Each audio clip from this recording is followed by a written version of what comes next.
تو میں نے آج ایک نیا مضمون پیش کیا کہ نظر کا اثر ہر ایک پر الگ الگ ہوتا ہے.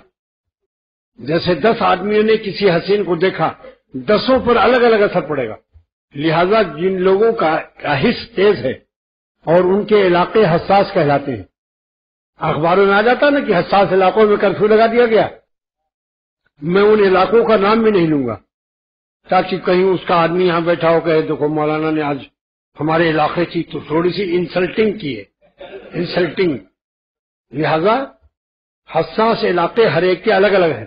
جو زیادہ حساس ہیں مزاجن، بچپن ہی سے عاشقانہ مزاج رکھتے ہیں، قلب بھی ان کا زخمی ہے اور عشق کی نامراد وادی میں زندگی سے نباہ کرتے ہیں.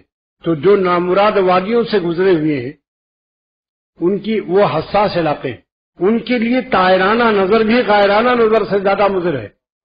اچھتی پچھتی نظر ہلکی سی پڑ گئی، بیمار ہو گئے، زندگی بھر اس صورت سے نجات نہیں پا سکے. اللہ تعالیٰ پناہ میں رکھے. ایسے شخص کا خاتمہ بھی خطرے میں ہوتا ہے کیونکہ دل میں جو ہوتا ہے وہی زبان سے نکل جائے گا. پھر اس لیے غیر اللہ سے قلب کو پاک کرو تاکہ مرتے وقت کلمہ نصیب ہو. تو میں نے آج بتا دیا کہ ہر شخص کی نظر کا اثر ناظرین کی استعداد کے مطابق الگ الگ رہتا ہے. سمجھ گیا آپ؟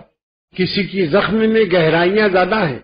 ایک ہی نظر سے کسی میں 10 انچ کا غار زخم آ گیا، کسی کو 5 انچ کا زخم آیا، کسی کو 3 انچ کا زخم آیا، کسی کو 2 انچ کا زخم آیا، کسی کو 1 انچ کا آیا، کسی کو آدھے انچ کا آیا، کسی کو 1 زخم آیا. اتنی قسمیں سنا آپ لوگوں نے. اس لیے حساس اور اس مرض کے زخمی مریضوں کو مشورہ دیتا ہوں کہ طائرانہ نظر سے بھی اپنے کو بچاؤ، اچھتی پچھتی نظر سے بھی بچاؤ. کتنا اہم مضمون ہے بھائی یا نہیں بتاؤ؟